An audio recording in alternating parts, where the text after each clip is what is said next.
Muy buenos días, un saludo especial en nombre de la doctora Gloria Estela López Jaramillo, presidente del Consejo Superior de la Judicatura, de los demás magistrados que integran la corporación. De igual forma, un saludo especial en nombre de la doctora Marilucero Novoa Moreno, directora de la Escuela Judicial Rodrigo Lara Bonilla. Sean todos bienvenidos a esta conferencia virtual denominada Perspectiva de Género, Análisis Jurisprudencial, que hace parte del ciclo de capacitación en incorporación de la perspectiva de género. Las nuevas condiciones sociales implican una necesidad indispensable de fortalecer las competencias de los servidores judiciales de todas las especialidades y comunidad judicial en general. Esto con el fin de realizar la incorporación de la perspectiva de género en las decisiones judiciales, así como la aplicación del enfoque diferencial en la práctica judicial y modificar los estereotipos femeninos que por años se han visto reflejados en diversos ámbitos sociales, por lo que es fundamental abordar de manera integral los casos de violencia por razones de sexo y género con el fin de responder a la urgente necesidad de garantizar el acceso a la justicia de las víctimas de casos de violencia de género desde diferentes dimensiones. La conferencia de hoy tiene como propósito analizar la normativa internacional sobre la perspectiva de género que hace parte precisamente del bloque de constitucionalidad. Asimismo, las leyes internas como la Ley 1959 del 2019 y principalmente la jurisprudencia constitucional, con énfasis en la sentencia T093 de 2019 de la Corte Constitucional. En este sentido, se destacan temas como el concepto de violencia intrafamiliar, sus formas, autores y dimensiones, y también se estudiará la violencia de género como un tema de relevancia importante en todas nuestras jurisdicciones. En esta oportunidad tenemos el gusto de contar con el doctor Juan Manuel Charria Segura, abogado de la Universidad Javeriana, especialista en Derecho Sustantivo y Contencioso Constitucional, magíster en Derecho Constitucional, exgobernador del Colegio de Abogados del Trabajo y expresidente del Centro Colombiano de Derecho Procesal Constitucional. Actualmente, el doctor Juan Manuel se desempeña como gerente general de la firma CH Segura SAS y también es docente universitario en varias instituciones de la ciudad. Tan pronto finalice la exposición, nuestro conferencista invitado el día de hoy dará respuesta a algunas de las preguntas formuladas a través del chat de participación. Las inquietudes técnicas que resulten sobre el registro, conexión o evaluación de esta actividad académica serán atendidas con muchísimo gusto por servidores de la Escuela Judicial. Doctor Juan Manuel Charria Segura, es un gusto tenerlo con nosotros en la Escuela Judicial hoy. Bienvenido, tiene el uso de la palabra. Muy buenos días para todos ustedes, especialmente muy agradecido a la doctora Gloria Estela López Jaramillo, presidenta del Consejo Superior de la Judicatura y a los honorables magistrados.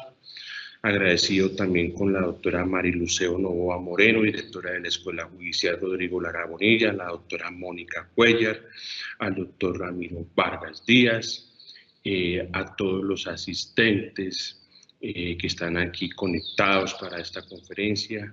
Mis más sentidos salud y gratitud por esta invitación. Es un honor realmente poder participar en este ciclo de conferencias que organiza con buen esmero el Consejo Superior a través y especialmente la Escuela Judicial Rodrigo Lara Bonilla. Estos eventos son fundamentales para los que ustedes, queridos servidores judiciales, magistrados, jueces, puedan pues tener ese instrumento de capacitación para poder pues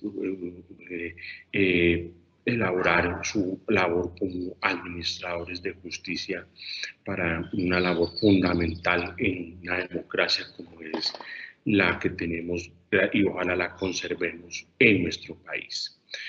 Ahora bien, sin más preámbulos, pues vamos entonces a iniciar pues la presentación de esta conferencia. Digamos que es un tema interesante, análisis de la jurisprudencia de altas cortes sobre la perspectiva de género con énfasis en la T093 de 2019. Hay que decir, a manera de introducción, entonces, digamos, podemos decir lo siguiente, unas estadísticas importantes. A nivel mundial, esto pues 750 millones de mujeres y niñas se casaron antes de los 18 años y al menos 200 millones de mujeres y niñas en 30 países se sometieron a la mutilación genital femenina. Imagínense ustedes estas estadísticas. En 18 países los esposos pueden impedir legalmente que sus esposas trabajen, que eso es un tema que todavía en el siglo XXI todavía tenemos 18 países en donde los esposos pueden decir a las esposas, mire, usted no puede trabajar. En 39 países las hijas y los hijos no tienen los mismos derechos de herencia. En 49 países no existen leyes que protejan a las mujeres de la violencia doméstica. Miren ustedes, en el siglo XXI todavía tenemos una buena cantidad de países donde no existe esta legislación que proteja específicamente a las mujeres contra este tipo de violencia. Solo el 52% de las mujeres casadas o en una unión toman libremente sus propias decisiones sobre las relaciones sexuales, uso de anticonceptivos, atención médica, etc. Entonces, fíjense ustedes que realmente tenemos, a pesar de estando en un siglo como este, en el siglo XXI ya van pues en las primeras 2 decenios, iniciando el tercer decenio ya del siglo XXI, fíjense que todavía tenemos un déficit en ese sentido a nivel mundial. En Colombia, fundamentalmente, tomado estas estadísticas de Sigivila por tipos de violencia, tenemos, ahí ustedes pueden observar en la diapositiva cómo en violencia física tenemos un total en el 2019, no alcanzo pues a detallarles todas las cifras, pero miren ustedes, son significativas, 117.518 en el 2019 y en el 2020 106.762. Ahí está discriminado la diferentes tipos o casos sospechosos de violencia de género intrafamiliar, notificados, ¿no? Habría que mirar allí porque pues puede suceder que haya casos que no han sido notificados a esta entidad, entonces pues puede suceder que estas cifras pues son las que oficialmente están notificadas a Sigivila. También tenemos acá otras estadísticas importantes. Miren ustedes la fuente del Instituto Nacional de Medicina Legal y Ciencias Forenses. Entonces fíjense cómo tenemos un total de un comparativo, bueno, 2020, 2021 que no hemos terminado todavía, pero pues uno puede hablar de violencia interpersonal, 13.597 casos, violencia intrafamiliar, 10.897, exámenes médicos legales por presunto delito sexual, 4.925, violencia de pareja, 7.115 casos, para un total de 36.534. Entonces, pues siempre es una cifra todavía bastante considerable. Y eso, insisto, entendiendo que son casos que están en estadística. Puede suceder, reitero, casos en que pues, no están registrados porque no se denuncia, porque ese es otro tema que todavía tenemos. Muchas personas, las mujeres, no denuncian los casos de violencia intrafamiliar, violencia de género. Entonces, pues, es una estadística que yo quiero iniciar esta exposición como para decir, pues tenemos un gran ámbito en materia internacional, ya vamos a tratar eso, en materia legal, jurisprudencial también, pero miren ustedes cómo todavía tenemos esta problemática, porque y ahí es donde uno cree que el problema no creo que sea el componente normativo o incluso jurisprudencia, sino habría que mirar qué es lo que está sucediendo, por qué se siguen presentando esta gran cantidad de casos a pesar de tener esta gran componente, insisto, normativo a nivel internacional y a nivel nacional. En el universo temático, ¿qué podemos decir entonces? Tenemos una convención que, pues, creo que me imagino que varios de mis antecesores en esta conferencia, en este ciclo de conferencias, la han tratado, que es la famosísima Convención Belén do Pará, que obviamente, como ustedes saben, mis queridos servidores judiciales, magistrados, jueces, hacen parte de esa convención, hace parte del bloque de constitucionalidad. Ya sabemos cómo. Hay normas, que el bloque de constitucionalidad son normas y principios que no están formalmente en la Constitución, pero hacen parte de ella por mandato de la misma, es decir, por mandato de la propia Constitución. Específicamente hay un artículo muy importante que en este caso es el artículo 93 de nuestra Constitución política. Está, como lo decía en la presentación la doctora Mónica, la ley 1959 de 2019, que es la última ley que señala aquí sobre el delito de violencia intrafamiliar. Y jurisprudencia, pues digamos, hay varias sentencias, por supuesto, pero pues digamos, es imposible poderles hablar de toda y cada una de las sentencias. Por supuesto que hay unas sentencias importantes como las que están allí señaladas y obviamente con énfasis, insisto, en la sentencia T093 del 2019, sin perjuicio que después, incluso como ustedes pueden ver allí, hay jurisprudencia posterior frente a esta temática. En ese sentido, entonces, cuando hablamos de la Convención de Belén do Pará, y que ya hablamos de que hace parte del bloque de constitucionalidad, esa convención es una convención interamericana para prevenir y sancionar y erradicar la violencia contra la mujer. Obviamente esa convención, pues como es un tratado internacional, pues fue al Congreso, se surtió el trámite en el Congreso de la República y el Congreso, pues mediante la ley 248 del 95, aprobó esa convención con una ley aprobatoria de tratado internacional, pues aprobó esta convención internacional.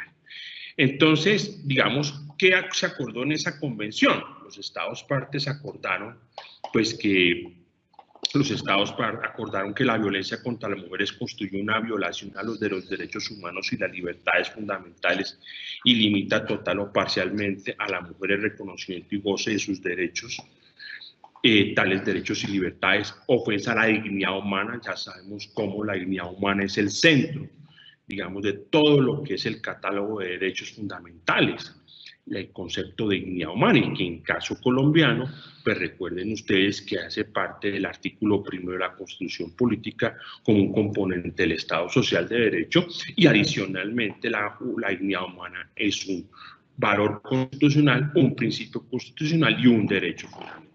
Entonces, en esta convención es una ofensa a la dignidad humana y una manifestación de las relaciones de poder históricamente desiguales entre mujeres y hombres, y trasciende a todos los sectores de la sociedad, independientemente de su clase, raza, grupo étnico, nivel de ingresos, cultura, nivel educacional, edad o religión, y afecta negativamente sus propias bases.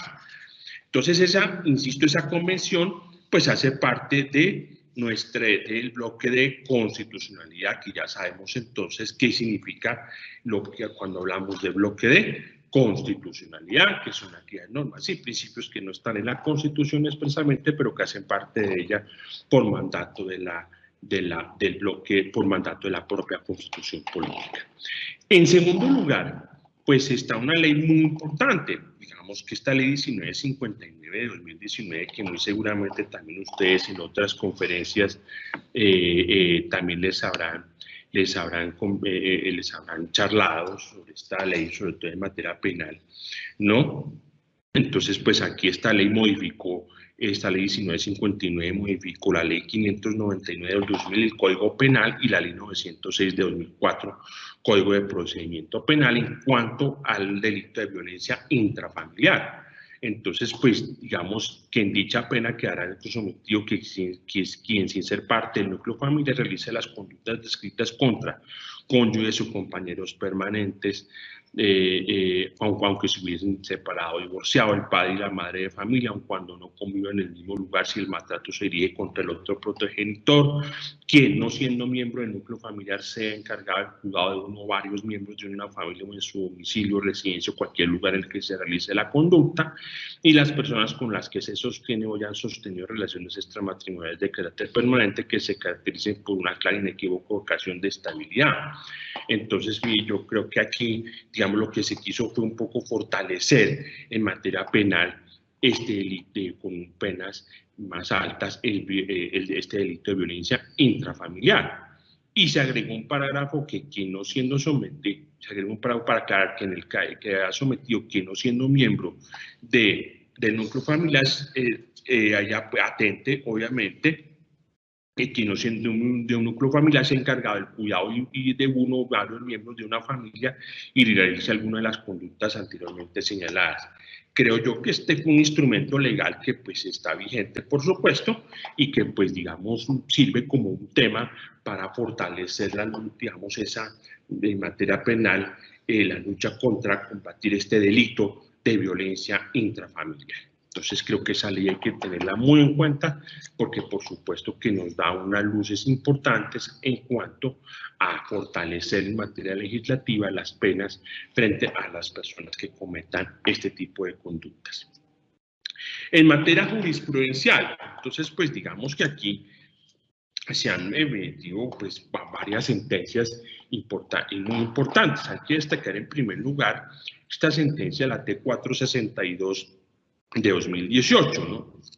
En donde donde el juez de tutela fue la intervención del juez de tutela. Esta es una sentencia de tutela, resulta necesaria para proteger los derechos de la víctima de violencia, que incluso cuando cuenten con otras vías de defensa judicial, sabemos que la tutela es subsidiaria en casos que a pesar de que en ese momento existía la ley 294 y 96, que contempla un mecanismo judicial especial, expedito idóneo para la protección de las víctimas de violencia, puede suceder que esas medidas o sentencias resultantes en la aplicabilidad de esta ley pueden ser objeto de acción de tutela por vulneración del derecho al debido proceso, fundamental al debido proceso, que son tutelas fundamentalmente contra providencias judiciales. Entonces, totalmente la Corte ha señalado que el juez de tutela puede intervenir aun cuando ya existen otros mecanismos de defensa judicial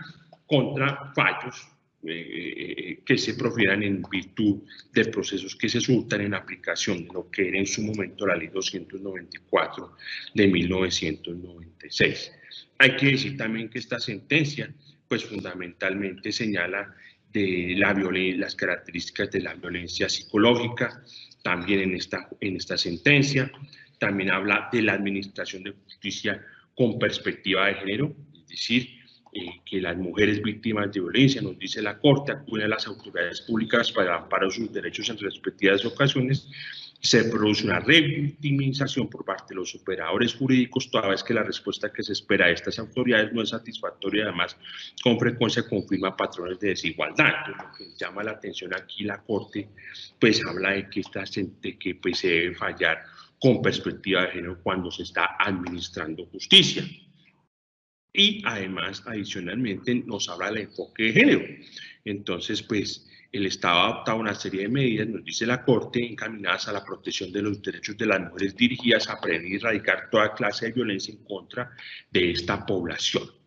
Y obligación de investigar. La Administración de Justicia se le impone la obligación de investigar y sancionar y reparar la violencia estructural contra la mujer a través de la rama judicial. Entonces, este es un tema, un primer fallo que es interesante porque ya vemos cuál debe ser el enfoque que debe tener la Administración de Justicia en materia de fallar este tipo de casos y cómo se debe fallar en conformidad en materia de perspectiva de género. Y llegamos a nuestra sentencia, digamos, central de la conferencia, que es la sentencia T93 de 2019. Esta sentencia, pues, fundamentalmente busca el problema jurídico. Esta sentencia nos señala determinar si la decisión judicial del Juzgado Octavo Civil Municipal de Neiva vulneró los derechos fundamentales al debido proceso, a la defensa de la igualdad de la señora María Elena Ramírez haber omitido valorar las pruebas sobrantes en el proceso, sin tener en cuenta que algunas indicaban una posible situación de violencia doméstica.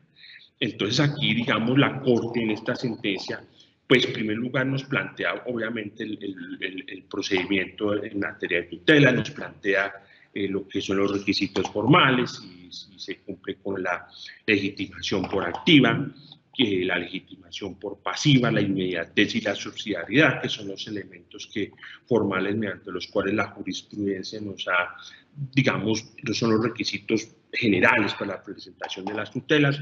Como esta es una tutela contra providencia judicial, entonces, pues por supuesto que acá la Corte tiene que mirar unos requisitos adicionales, entonces ver si el tema es hay una relevancia constitucional, si efectivamente se agotaron todos los medios de defensa judicial, si definitivamente se cumple con el requisito de la inmediatez como lo señalamos, si la providencia objeto de la tutela es una sentencia de tutela, si la irregularidad tiene un efecto de carácter procesal o no lo tiene, si eso se discutió dentro del proceso judicial que se trató y que es objeto de la acción de tutela. Esos son lo que llamamos los requisitos generales de procedencia de la tutela contra providencias judiciales.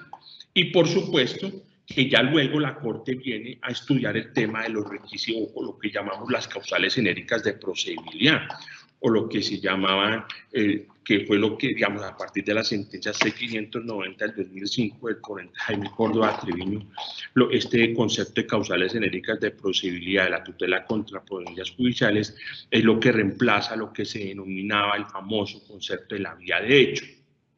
Ahora se le denomina causales genéricas de procedibilidad. Entonces tenemos unos requisitos que ya los acabamos de mencionar y las causales que son esencialmente 8, que son el defecto orgánico, es decir, si el juez que emite la providencia es el competente o no, el defecto procedimental, si la providencia objeto de la tutela se tramitó, fue objeto de un procedimiento el que era o fue un procedimiento, la sentencia es objeto de un procedimiento que no era el adecuado o un exceso ritual manifiesto.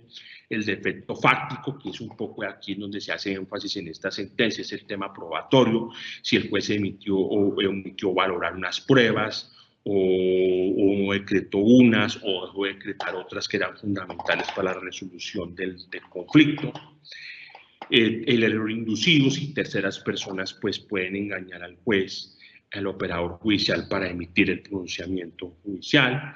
El defecto sustantivo, en donde el juez entonces deja aplicar una norma que era aplicable al caso concreto o aplica la norma que no era a ese caso concreto, o aplica una norma que ya había sido declarada inconstitucional, por ejemplo, o una norma que había sido derogada, por ejemplo. Está la violación de la directa de la Constitución, por supuesto, es una providencia judicial, viola la Constitución, es una causal de procedencia contra providencia judicial. El desconocimiento del precedente, esto es muy importante, y ustedes lo saben, mis queridos funcionarios, magistrados, jueces y funcionarios judiciales saben hoy en día la importancia del precedente jurisprudencial en materia, ustedes saben, está el famoso tema de las clases además de precedente, el precedente horizontal, donde yo debo respetar mi precedente o respetar el precedente de los autoridades judiciales que están en la misma línea en materia horizontal, o el vertical, respetar el precedente emitido por el superior jerárquico o por las altas cortes. En este caso, pues sabemos cómo, quien cierra nuestro sistema jurídico, de todo nuestro ordenamiento jurídico, es la Corte Constitucional y, por supuesto, las altas cortes en materia, en cada jurisdicción, la Corte Suprema en la ordinaria, la Consejo de Estado en la contenciosa, etcétera, etcétera, etcétera. Pero pues obviamente el precedente sabemos que hay que, obviamente el desconocimiento del precedente es una causal de procedencia contra providencias judiciales. Obviamente aquí viene otro tema, que no lo hemos tratado en muchas otras ocasiones, la autonomía del juez, por supuesto, la autonomía judicial es clarísima, los jueces son autónomos y se pueden separar del precedente siempre y cuando pues argumenten las razones por las cuales se separan del precedente jurisprudencial. Entonces, en principio, el desconocimiento de ese precedente es una causal de procedencia de una tutela contra providencias judiciales.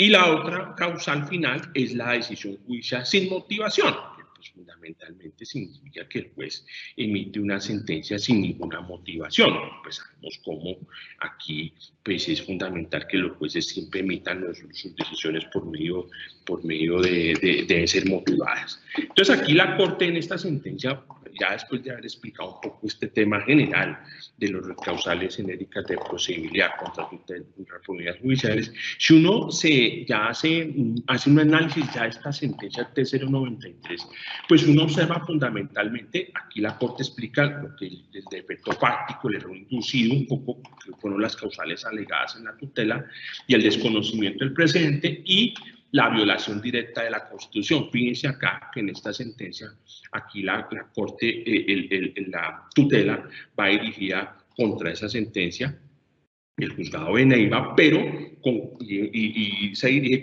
en virtud de 4 causales genéricas de procedibilidad.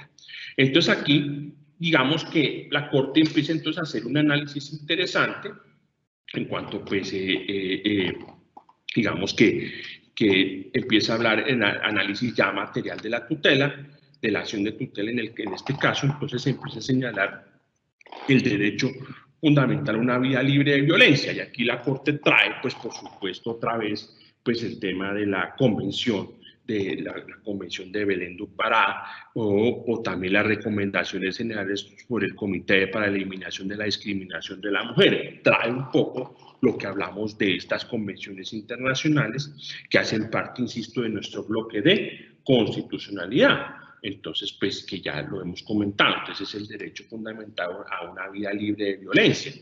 Y adicionalmente, pues significa también, aquí habla de un tema fundamental, el significado de violencia contra la mujer, por supuesto, donde esa violencia contra la mujer es un tipo específico de violencia de género. Donde lo leo, pues, hablo comillas, esta a su vez se ha definido como aquella violencia que hunde sus raíces en las relaciones de género dominantes en una sociedad como resultado de un notorio desequilibrio de poder. En el caso colombiano, el dominio es masculino y por tanto los actos se dirigen en contra de las mujeres o personas con una identidad de género y orientación sexual diversa, pues aquí incluye todo lo que es la comunidad LGTBI. Al considerar a la mujer como víctima concreta de la violencia de género, la Corte Constitucional sostiene que los actos contra ella son de 2 tipos: la violencia visible, a las lesiones físicas y psicológicas, y la violencia invisible, que consiste en una violencia estructural compuesta por la inequidad en el ámbito de lo político, social y lo económico. O sea, que hay varios tipos de violencia contra la mujer que creo que ustedes en otras conferencias han escuchado: la violencia psicológica, la violencia pues, física, la violencia económica, que las han tratado ustedes en este ciclo de capacitación que ustedes han tenido. Y entonces aquí la Corte, pues además, trae pues un poco un recorrido de lo que ha sido la legislación en esta materia. Entonces aquí la Corte nos trae la ley 294-96 que comentamos hace un momento, la ley 1257 de 2008 también nos trae acá, la ley 1639 de 2013 y obviamente ya pues esta ley 1959 de 2019. Entonces, pues ya, digamos, fíjense que tenemos un bloque normativo bastante importante en esta materia. Entonces, pues, digamos que, ¿qué conclusiones pues traemos aquí de esta T093 de 2019, que es nuestra sentencia central de esta conferencia?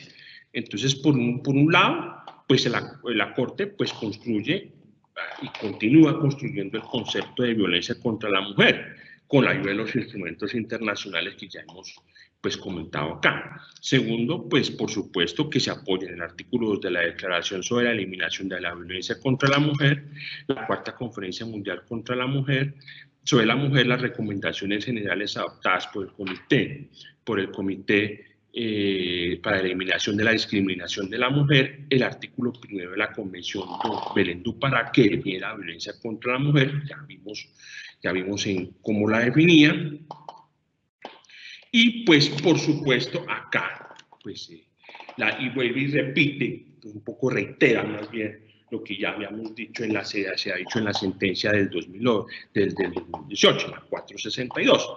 La obligación de la Administración de Justicia de fallar con enfoque de género. a las jurisdicciones, especialmente a la jurisdicción, bueno, todas las jurisdicciones, penales, familia, civil, contencioso administrativa, laboral y obviamente la constitucional con mayor peso. Aquí lo estamos viendo en este ejemplo de nuestras jurisprudencias de la Corte Constitucional, pero eso obviamente también cada jurisdicción de la ordinaria en sus especialidades penal, civil, familia, laboral, la contencioso administrativa también deben aplicar enfocar la administración de justicia con perspectiva de género. Entonces, pues digamos que la pregunta que surge respecto a esta obligación consiste en determinar fundamentalmente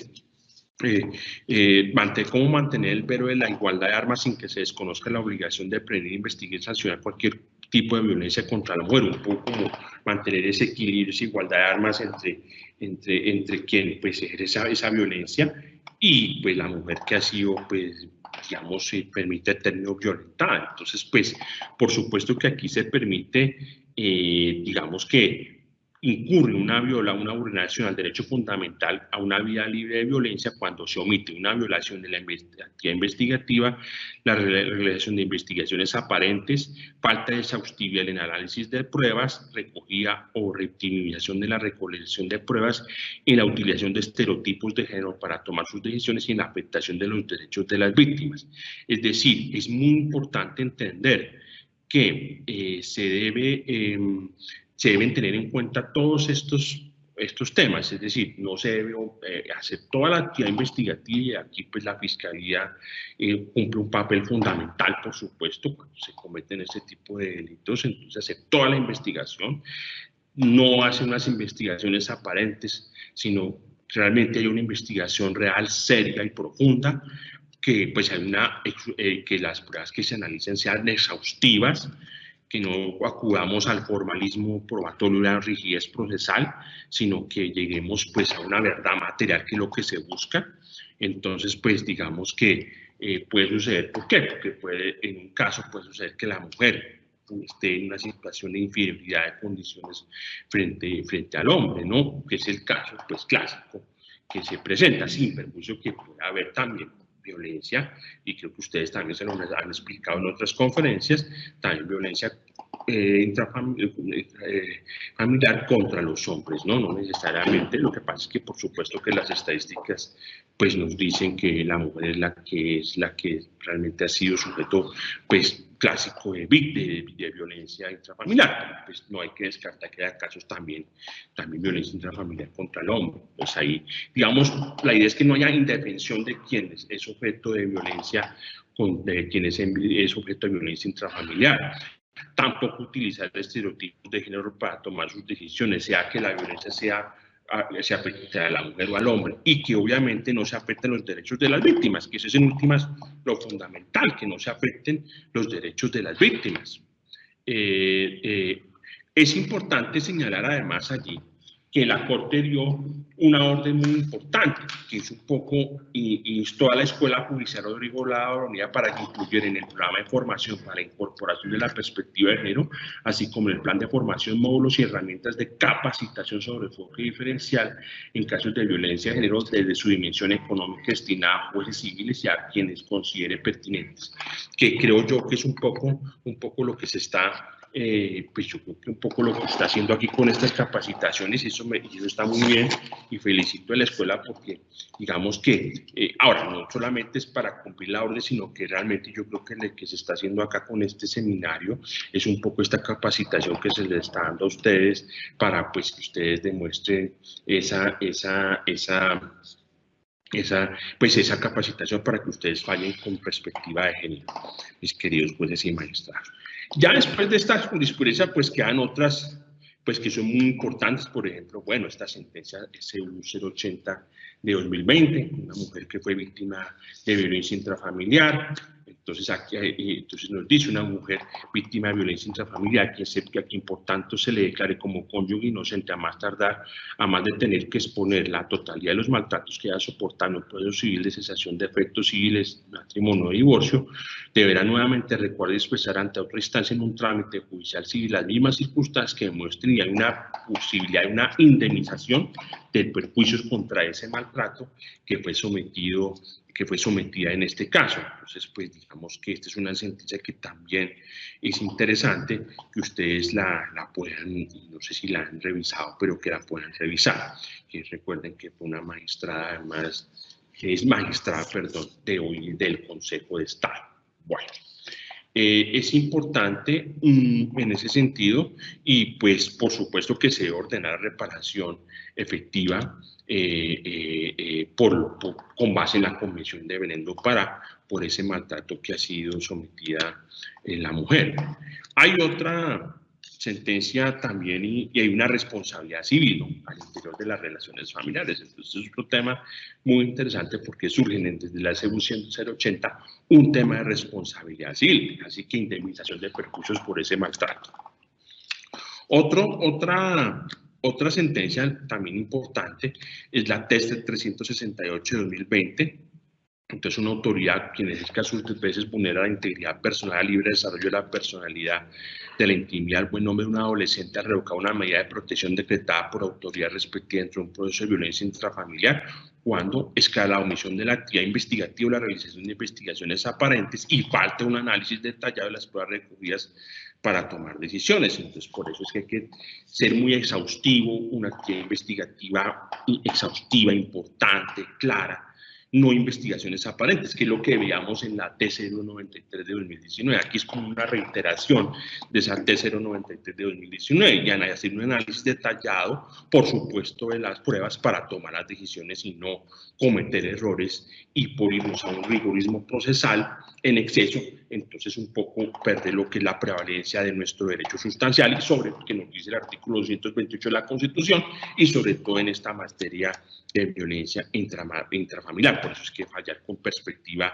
de género.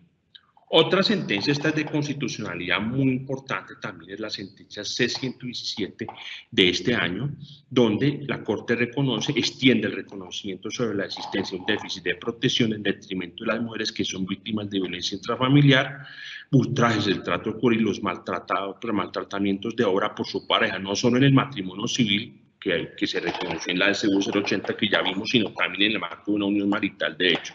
Es decir, que lo que se dijo en la SBU 080 en materia de matrimonio se extiende a la unión marital de hecho a raíz de la sentencia C-117 de 2021, porque por supuesto que no se podía que la relación matrimonial sí se podía pedir la reparación de indemnización de perjuicios sin la unión marital de hecho, no.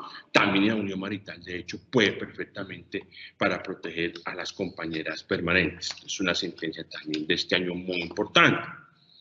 Y pues bueno, dentro de este abanico, digamos, de sentencias que les quise traer hoy acá, pues fundamentalmente está también una sentencia, la SBU 201, de 2021, donde pues para la Corte se evidencia que la aproximación a este caso exige un enfoque de género, pues no se trata del cuestionamiento de un proceso de simulación en el que las partes estén ocultando su voluntad real con el ánimo de defraudar a su acreedor, está en el escenario de simulación. Entonces, no es que yo oculto bienes para, pues, como una simulación para el tema de la disolución o liquidación de sociedades conyugales, etcétera, sino también para, eso sería una violencia económica en contra de la mujer, cosa que ustedes ya estudiaron, sino que es importante un poco, pues, ver cómo se debe evitar ante esos escenarios y ver, y por eso es la práctica de las pruebas exhaustivas, la investigación de un escenario de simulación, luego la terminación de una relación patrimonial,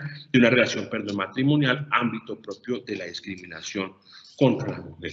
Entonces también se debe investigar un poco qué pasa luego de la terminación del matrimonio y pues para evitar el ocultamiento de bienes, porque también eso puede ser una forma de violencia también económica, tema que ustedes ya estudiaron. Entonces, piensen ustedes queridos, que hemos señalado unas jurisprudencias, habría otras más, y muy seguramente ustedes tendrán muchas más, no solamente de Corte Constitucional, también de la Sala de Casación Penal, muy seguramente de la Corte Suprema de Justicia, lo mismo de la Sala de Casación Civil, también de la Corte Suprema de Justicia, en la laboral, contenciosa administrativa. Pero he querido un poco traer aquí a esta conferencia estas sentencias que son importantes para que ustedes pues, las tengan en cuenta. ¿Qué conclusiones para ir finalizando ya con la conferencia? Pues en primer lugar, pues a pesar de que ha habido avances en materia de igualdad de género, todavía nos hace falta, y que pues la Carta Política lo señala, artículo 43, artículo 13 de la Constitución, de todas maneras todavía falta mucho por recorrer. Obviamente que las convenciones internacionales, como lo hemos estudiado, que hacen parte del bloque de constitucionalidad, pues han sido un gran avance para pues, promover la igualdad en Colombia y a nivel mundial. El concepto de violencia intrafamiliar se ha extendido por acción o omisión, pero pues digamos pueden ser por autores, uniones maritales, sentencias a personas fuera del círculo familiar, dimensiones mucho más allá de la física, psicológica o sexual, sino también, por ejemplo, la económica, política, etc. La violencia de género es un tema que ha pasado a ocupar especial importancia en el derecho internacional, por supuesto, en el derecho constitucional, por supuesto, en el penal, incluso, obviamente, permeando otras áreas del derecho, como el derecho laboral, el derecho administrativo y el derecho civil, por supuesto. Es decir, prácticamente es un tema que ha permeado todas las áreas del derecho. Por ejemplo, y la sentencia T093, pues es claro que lo señala. Así, y las jurisprudencias que hemos, como la SU 080 también, de 2020, y otras tantas que hemos señalado acá, y otras más que pueden ustedes encontrar y tener. Y finalmente, la sentencia T093 es fundamental para, pues, uno, conocer los instrumentos internacionales que ingresan a nuestro sistema jurídico vía bloque de constitucionalidad, y ayudan a la Corte Constitucional, pues, para determinar fundamentalmente el concepto de violencia contra la mujer. Y pues comprender la necesidad, reiterando, la necesidad de una administración de justicia que emita sus sentencias, sus providencias con perspectiva de género en todas las jurisdicciones. Y esto es un poco la enseñanza y la conclusión, diría yo, final que podríamos tener frente a esta conferencia. Es decir, cómo, digamos que es importante que en todas las jurisdicciones, sean, insisto, civil, penal, laboral, fallen en perspectiva de género, realizando investigaciones exhaustivas, digamos, para lograr una violencia, el derecho fundamental a una vida libre de violencia, sea que la violencia sea contra la mujer, que obviamente los casos, pues son la mayoría de los casos, pero también hay violencia contra el hombre. Digamos que no se falle en perspectiva de género. Y un poco prevalencia del derecho sustancial, ¿no? No significa que no se tengan en cuenta los códigos de procedimiento. Claro que sí, pero sí en estos casos tal vez no sea tan riguroso en materia procedimental y darle un paso más allá a lo que es la prevalencia del derecho sustancial y un poco a la perspectiva de género. Entonces, pues, y me parece, por lo tanto, que, insisto, estas capacitaciones son fundamentales para, pues, que poco a poco esas estadísticas que veíamos al principio de la presentación de la conferencia vayan poco a poco disminuyendo, que es lo deseable. Que incluso no haya necesidad de acudir a la Administración de Justicia para resolver ese tipo de conflictos, ¿sí? Sino que pues no haya violencia de género. Digamos que las cosas, si no hay un entendimiento, pues se puedan resolver de manera dialogada entre la pareja, que es un poco, entonces se tiene que llegar al sistema judicial o a las autoridades administrativas, como los defensores de familia, las comisarías, etcétera, o si no los jueces de familia, para resolver los conflictos, y si no los jueces de tutela en materia constitucional. Entonces el llamado un poco es a que miremos qué tenemos que hacer como sociedad para, pues, uno, tener, bueno, una administración de justicia que falle con estas perspectivas, pero segundo, y creo que lo más importante, es no tener que llegar a resolver todo mediante la administración de justicia, sino que realmente se disminuyan estos casos para tener una sociedad y una convivencia mejor. tanto para una familia como un núcleo fundamental de la sociedad, así nos lo dice el artículo 5º y el artículo 42 de la Constitución. Entonces, pues ese es un poco ese mensaje que yo creo que debemos fortalecer para evitar que esas estadísticas, a pesar de este bloque normativo y jurisprudencial, no se sigan aumentando estos casos de violencia intrafamiliar. De nuevo, muy agradecido a todos ustedes por la atención, a la presidenta del Consejo Superior de la Judicatura, la directora de la Escuela Judicial Rodrigo Lara, doctora Mónica también, al doctor Ramiro Vargas, a todos los magistrados, magistradas, funcionarios, jueces que están aquí conectados. Muchísimas gracias por haberme escuchado durante estos minutos. Muy amables. Muchísimas gracias, doctor. Y vamos al fragmento de preguntas. La primera pregunta, doctor Charlie. ¿Cuál sería la solución para erradicar la violencia intrafamiliar que ha crecido con la pandemia del COVID-19? La solución, sí, claro, por supuesto que con la pandemia del confinamiento ha crecido y tenemos estadísticas en cuanto a los casos denunciados, pero hay muchas personas que no denuncian estos casos. Yo creo que se debe fortalecer un poco en políticas públicas en materia de instrumentos al ICBF, tal vez que actúe o que pues haya un poco reflexión en las familias, o que haya unas políticas de prevención, porque aquí somos muy, y no solo en este tema, somos muy dados a que todo es el curar y reparar, pero no se previene, hay que tomar políticas de prevención. Yo creo que la solución sería políticas preventivas para llamar a la convivencia, llamar a la convivencia entre la pareja, con los hijos, y pues resolver, y yo creo que en materia ahí, por ejemplo, el tema de los departamentos de psicología juegan un papel fundamental para que no todos se tengan que ir por la administración de justicia. Ahora, si se tiene que ir con la administración de justicia, pues hace una administración de justicia pronta, clara, oportuna y fallar con perspectiva de género. Pero claro, yo creo que se debe evitar llegar allá. ¿Cómo? Políticas públicas para, pues, digamos, fortalecer lo que es la convivencia, investigar más exhaustivamente por las autoridades administrativas los casos en que pueden haber situaciones de violencia intrafamiliar y que haya más denuncias, ¿no?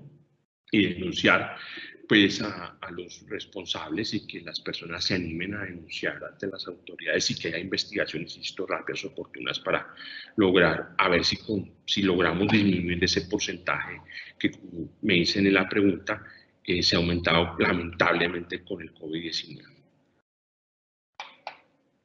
Siguiente pregunta, doctor Juan Manuel. ¿En qué está fallando la administración de justicia al resolver los conflictos derivados de la violencia de género e intrafamiliar? Yo creo que allí hay varios puntos. Uno, la formalidad y el rigorismo que se tienen en algunos funcionarios judiciales que todavía están con el tema del rigorismo procesal y no se falla en perspectiva de género. O sea, hay que tener cuidado con eso. Segundo, no es que, insisto, no es que desconozcamos las reglas procesales, por supuesto que no estoy diciendo eso, pero sí llama un poco a esa flexibilización en ese tipo de casos. Segundo, yo creo que en materia investigativa se deben hacer investigaciones eficientes, oportunas, que no haya impunidad en los casos, porque muchas personas, ¿qué pasa? No se atreven a denunciar porque ven que hay impunidad. Entonces les da, además del miedo que les da denunciar, dice, este señor lo van a dejar libre, y no lo digo solamente en esos ejemplos, en otros ejemplos también, donde entonces se dejan que personas que cometen actos de violencia los dejan libres. Entonces uno como quien dice, no me animo a denunciar, mejor me quedo callado porque si no va a prosperar esa denuncia y lo van a dejar libre a esa persona, entonces pues, y puede haber una revictimización, lo cual es gravísimo, porque entonces ¿qué va a pasar? Que esa persona me va a venir con perdón de expresión, a vengarse en contra mía. Que claro, a este me denunció. No es que se desconozca el debido proceso, todo el mundo tiene derecho a un debido proceso, pero yo creo que se hace no así, por eso se habla, fíjense que la Corte se habla de investigaciones, con investigaciones exhaustivas, ¿no? Claras, contundentes, para que evitar la impunidad y evitar entonces que sí, esta persona estuvo sale en la prensa, esta persona que hizo esto está en la cárcel y lo sueltan a los días. Entonces, hay que tener ahí, yo creo que un poco yo creo que ahí está la falla, ¿no? Y la lentitud también, que es un problema endémico que pues hay que llamar a que haya una agilidad en este tipo en todos los procesos, ¿no? La idea es que una administración de justicia pronta y oportuna, eso sería el ideal, pero pues digamos en este caso de procesos, en todos los casos, pero en esta clase de procesos pues se debe tratar de fallar de una manera pronta, oportuna y no haya demoras por la congestión. Entonces yo creo que ahí es donde se está fallando un poco en la administración de justicia, en este tipo de casos. Siguiente pregunta, doctor Juan Manuel. ¿Cuál debe ser el papel de la administración de justicia y esas posibles acciones de mejora para erradicar la violencia de género e intrafamiliar? El papel es fundamental, central. En una democracia la administración de justicia es fundamental.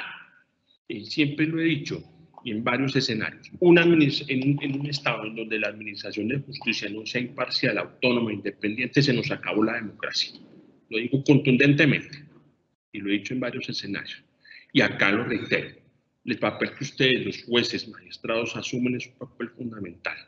Fallar siempre, administrar, resolver los conflictos, lo que ustedes vean en el expediente, recaudar las pruebas exhaustivamente.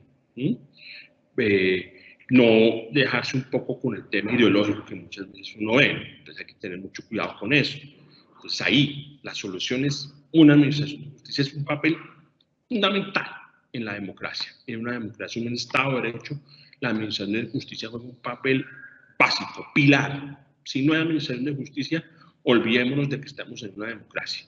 Entonces yo diría, para responder a esa primera pregunta, sí, el papel es fundamental y en estos casos, por supuesto, porque sin imponer sanciones ejemplarizantes a quienes han cometido estas conductas de violencia intrafamiliar, de género, etcétera, y de otros tipos de violencia, por supuesto. Eso por una parte. Acciones de mejora. Yo creo que hay un poco el tema de recursos. Pienso que a lo mejor tener este tipo de capacitaciones es una acción de mejora, precisamente. Ese tipo de capacitaciones que ustedes están haciendo en la escuela es fundamental. Es fundamental que lo sigan haciendo, porque eso hace que la academia es un elemento fundamental. Fortalecer en las universidades también la enseñanza en estas materias, también a los a los estudiantes de Derecho. Los papeles de los consultores jurídicos, un papel fundamental. En fin, hay mucho por hacer, más recursos para que puedan haber tal vez más jueces, más capacitaciones, más jueces que puedan un poco resolver ese tipo de controles de una manera más rápida, más oportuna, sin no esperar tanto tiempo y tantos años a que se resuelva un conflicto de estos, fortalecer las investigaciones en fiscalía. En fin, yo creo que acciones de mejora hay muchas y tenemos mucho por hacer, tanto la academia, tanto los jueces, magistrados, funcionarios, ustedes como escuela, los abogados litigantes, etcétera, tenemos mucho por hacer si queremos tener una mejora en la administración de justicia, no solamente en estas temáticas del día de que estamos hablando en este día, sino también en general, en una administración de justicia que debe ser pronta, oportuna, imparcial, autónoma, independiente, como nos lo dice nuestra Constitución, el artículo 228, el debido proceso el 29, en fin, las diferentes declaraciones de derechos humanos, que no las voy a relatar acá, etcétera, etcétera, etcétera. Entonces yo diría que hay mucho por hacer para una mejora en estos temas en la administración de justicia. Muchas gracias. Doctor Juan Manuel Charria Segura, un agradecimiento muy especial por esta clara explicación sobre el enfoque de género, especialmente a la sentencia que se hizo relevancia, la T093 del 2019, y la necesidad de tener una perspectiva de género en todas las jurisdicciones que componen la Administración de Justicia. Gracias por esta conferencia, doctor, por estar aquí en la Escuela Judicial con nosotros el día de hoy. Ustedes, vuelvo mis agradecimientos a la doctora Gloria Estela López, a la doctora Mónica, nuestra querida directora de la escuela, también un agradecimiento muy especial al doctor Ramiro Vargas, también a todos los magistrados, magistradas, funcionarios, jueces, juezas, todos los que están conectados, muchísimas gracias por la oportunidad y por escucharme. Ojalá pues que estas ideas, queden para pues futuras capacitaciones y sigan ustedes haciendo como escuela esta labor de capacitación que les reitero, doctora Mónica, es fundamental. Necesitamos tener ese esfuerzo, no es fácil, es un esfuerzo importante para tener una administración de justicia eficaz, unos funcionarios con esas capacidades para tener lo que les digo, una administración de justicia es fundamental en una democracia. Si no, no tenemos democracia. Y usted juega un papel fundamental. Muchas gracias. Bueno, doctor, mil gracias. Igualmente a los servidores y servidoras judiciales y a todas las personas que actúan en el sector justicia que se conectaron a esta conferencia virtual. Los invitamos a que nos sigan acompañando a través de nuestras redes sociales como Facebook, Twitter, Instagram y YouTube, donde podrán encontrar más información sobre nuestras videoconferencias y noticias de interés. Muchísimas gracias. Un feliz resto de día para todos.